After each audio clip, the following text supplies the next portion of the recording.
somebody sent me a letter in the mail. I opened it. There's no return address on the letter, as you can see, but it says there's a little sticky note that was put on here. It says 2025 50th anniversary of Armageddon. Keep up the good work, waking up people. So I haven't read this letter yet, but I figure I'll read it to you guys right now, because at the bottom of the letter, I don't know if you can see that it's addressed, or it's signed jw.org.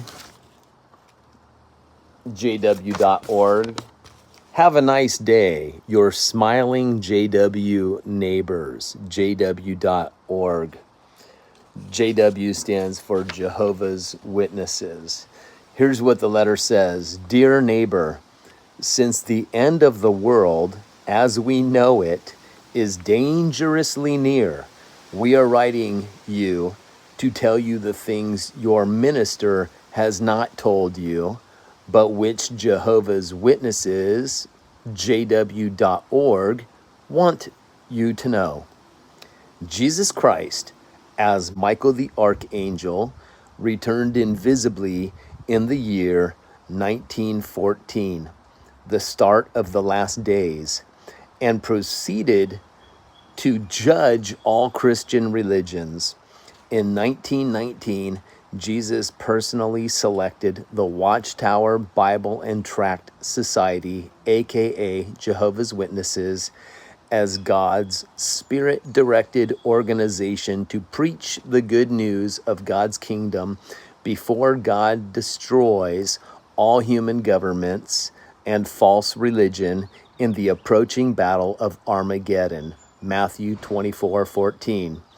Therefore, it is imperative that everyone who wishes to avoid destruction by Jehovah at Armageddon become a Jehovah's Witness as soon as possible.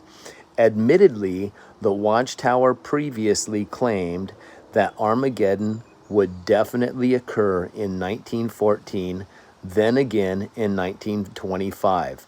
Then it was strongly suggested that it would occur in 1975 when Watchtower officials coined the phrase, "stay alive until 75.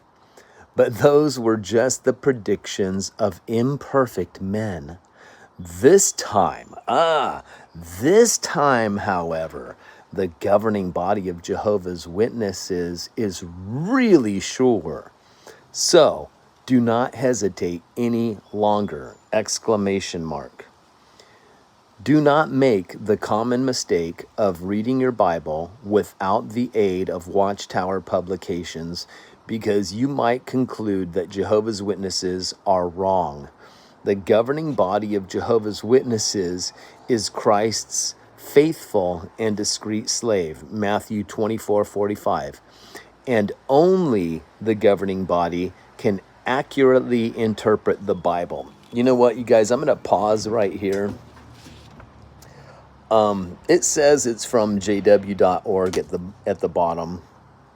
It even has phone numbers that you can call for comments or questions. Please contact Jehovah's Witnesses at... The only problem I'm having with this so far is it's so ridiculous. I just don't see how anybody admits that they predicted, that the Watchtower predicted the end of the world so many times, but now they're saying this time, though, it's really going to happen, and it's going to happen soon. It's... Don't make the common mistake of reading your Bible without the aid of Watchtower publications, because you might conclude that the Jehovah's Witnesses are wrong. The governing body of Jehovah's Witnesses is Christ's faithful and discreet slave, and only, they emphasize the word only Only the governing body can accurately interpret the Bible. You guys can't. Nobody else can. Only the governing body of Jehovah's Witnesses. I mean, if this letter is real and somebody didn't send this to me just for laughs, what's going on, you guys? What is going on with these people's minds? Okay, so where am I? Only the governing body can accurately interpret the Bible. So forget everything your minister has told you, because all religions, except for Jehovah's Witnesses, are false religions. So everybody but Jehovah's Witnesses, they're false religions, except for us. And their ministers, the other religions' ministers, are actually ministers of Satan, who has blinded their eyes. So Satan hasn't blinded the eyes of the governing body of Jehovah's Witnesses, therefore blinding the eyes of all their members. No. He's just done it to everybody else except them.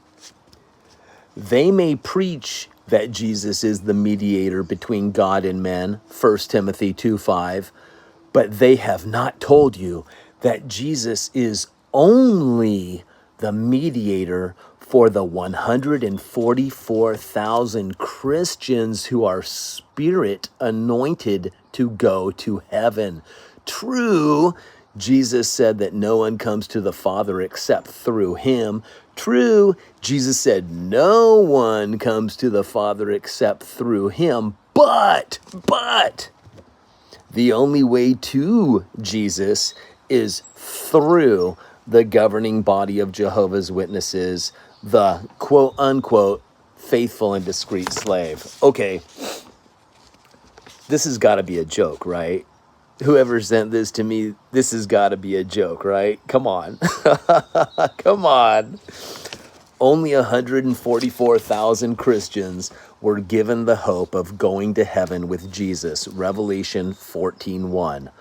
All other Christians who survive Armageddon will enjoy everlasting life on a cleansed paradise earth. Psalms 37:10 and 11. It's funny because these are all the scriptures that I used to quote when I was Jehovah's Witness. You know, I had certain ones I memorized, and the ones they're listing here, those are the ones that I memorized way back when, 20 some years ago, when I was still in the religion. Only a small number of those 144,000 spirit-anointed Christians remains on earth today. That's what they used to say back in my day. There was only a small number that remain on earth today. Wow. These guys have been living a long time, huh? Only 144,000 that get to go to heaven. Think about this.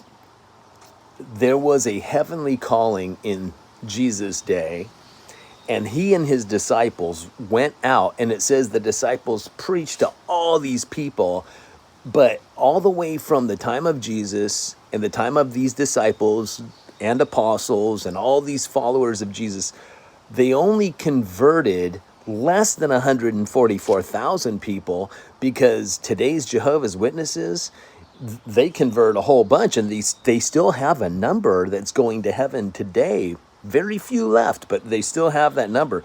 Not a great preaching work from Jesus or his followers, right? You understand what I'm saying? Okay, so only a small number of those 144,000 spirit-anointed Christians remains on earth today. And all of those are Jehovah's Witnesses. They alone should partake of the bread and wine when commemorating the annual Lord's evening meal. Jehovah's Witnesses believe it is a sin to accept life-saving blood transfusions, because the Bible plainly tells Christians to abstain from blood. Acts chapter 15, verse 20. Admittedly, many scholars say that the only Bible prohibition regarding blood was against eating the blood of animals killed for food. But those scholars are wrong because the faithful and discreet slave says no. Okay, this has got to be made up, you guys. I'm going to keep on reading it because it's entertaining, of course, but I just can't imagine that a Jehovah's Witness, somebody actively in the Jehovah's Witnesses religion, I can't imagine that they would actually write such ridiculousness. I mean, I guess it's possible, but you know, this is the only thing. So here's the letter this was sent in, and you can see somebody stamped it, and this is the only thing that was in the letter. So that's my mailing address, P.O. box, right? So when I checked the mail, I took this home, tore it open, and I'm like, okay, I need to share this with you guys. But it's really, I'm just going to say this is for entertainment purposes, you guys. It's comedy, you know, but I don't think this is a sincere Jehovah's Witness that has sent this to me. I think what happened is somebody wrote this out and is pretending that this is possibly a Jehovah's Witness, and I could be wrong about this. It's just, how ridiculous is this, right? Okay, so let's see. Where was I? Okay, but those scholars are wrong because the faithful and discreet slave says so. Thousands of Jehovah's Witness men, women, and children have died for refusing life-saving blood transfusions because only the governing body of Jehovah's Witnesses can determine what is or is not a matter of conscience, because they speak for Jehovah himself. And according to the Watchtower, one must be prepared to obey the governing body or one's local elders, even if doing so makes no sense from a strategic or human standpoint. If one dies needlessly by doing so, there is always the resurrection hope for those who die for obeying the governing body. I mean, you guys, if this letter is real, the Jehovah's Witnesses are today much more brainwashed than they were back in my day when I was one. I mean, if the brainwashing has gone this far, this is pretty incredible. Do I doubt it's gone this far? I don't know, you guys. I don't know. Okay, let's continue. People who leave their family's religion and become a Jehovah's Witness are often disowned and shunned by their families. People who leave their family's religion and become Jehovah's Witnesses are often disowned and shunned by their families. Such persecution is expected because Jesus said he came to cause such divisions among families. However, when Jehovah's Witnesses ostracize, cut off, and shun family members who leave their religion for conscientious reasons, such as unscriptural Watchtower teachings and practices, it is out of love to help the straying one return to Jehovah. Tearing families apart out of love is encouraged by the governing body of Jehovah's Witnesses. Okay, right here, you guys, I actually should stop reading this because there's just no way. There's no way this is legitimately from your smiling JW neighbors. Sorry, you don't have me fooled, whoever sent this to me. But like I said, for entertainment purposes, let's continue. Because it is entertaining, right? I mean, what they're saying is true. The person that wrote this is showing the hypocrisy of the Jehovah's Witnesses. So this is great, okay? So I'm not putting you down, whoever sent this to me. But what I am saying is you are trying to be misleading at the same time. Because you might not have signed it with a pen, but you're forging that this is actually from jw.org. This is a forgery, you guys. Let's continue. Don't be distracted by all the lawsuits and negative publicity against Jehovah's Witnesses for failing to report the crimes of pedophile elders, ministerial servants, and pioneers, missionaries within their congregations, which crimes were never reported to civil authorities, but were kept hidden in a secret Watchtower database. Jehovah's Witnesses are in the world, but they are not of the world. As Jehovah's representatives, they have the right to disobey laws. They have the right to disobey laws which they deem to be in conflict with Jehovah's laws. Like the first century Christians, Jehovah's Witnesses must obey Jehovah as ruler. Okay, so like the first century Christians, Jehovah's Witnesses must obey Jehovah as ruler rather than men.